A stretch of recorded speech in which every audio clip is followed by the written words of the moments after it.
السلام علیکم، میں ہوں عدیل اور آپ ہمارے یوٹیوب چینل دیکھ رہے ہیں نیم اردو بائی عدیل۔ آج کی اس ویڈیو میں بات کرنے والے ہیں حائض نام کے بارے میں۔ اسلام کا میں کیا ہوتا ہے اور اسلام کی لڑکیاں کس طرح کی ہوتی ہیں، زبان کون سی ہوتی ہے، مفیدات وغیرہ کون سی ہوتی ہے، سب کچھ آپ کو اسی ویڈیو میں بتائیں گے۔ تو آپ سے ریکویسٹ ہے کہ پلیز ویڈیو کو لاسٹ تک ضرور دیکھیے گا۔ سب سے پہلے بات کر لیتے ہیں اسلام کی معنی کی۔ اس کی معنی ہے ہلنے کا عمل، حرکت کے ہوتے ہیں۔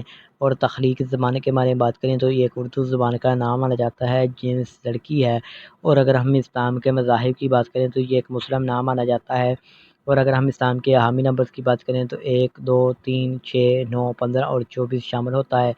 اگر ہم اسلام کے بہترین وقت کے بارے میں بات کریں تو 7 PM سے لے کر 9 PM تک ان کا بہترین وقت مانا جاتا ہے۔ اگر ہم اسلام کے موافق دن کی بات کریں تو بدھ، جمعہ اور ہفتہ شامل ہوتا ہے۔ اگر بات کر لیں اصول زندگی کے متعلق، یعنی اسلام میں لڑکیاں کس طرح کی ہوتی ہیں، تو آپ اپنی زندگی کو ہموار اور بغیر پریشانیوں کے گزارنا چاہتی ہیں۔ اگر ہم اسلام کے حاکم سیارے کی بات کریں تو سیارے میں ظہیرہ شامل ہوتی ہے۔ اور اگر ہم اسلام کی موافق دانتوں کی بات کریں تو دانتوں میں چاندی اور تانبا شامل ہوتا ہے۔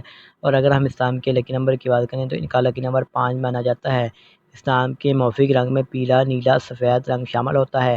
اور اگر ہم اسلام کے موافق پتھر کی بات کریں تو پتھر میں ہیرا شامل ہوتا ہے۔ متبادل موافق پتھر میں لاجوت پتھر، دودھیا پتھر، سبز قیمتی پتھر شامل ہوتا ہے۔ اگر آج کی ویڈیو آپ کو پسند آئی ہو تو پلیز ہمارے چینل کو سبسکرائب کر لیں اور ساتھ والے گھنٹی والے بٹن پر ضرور کلک کر لیں۔ Thanks for watching this video.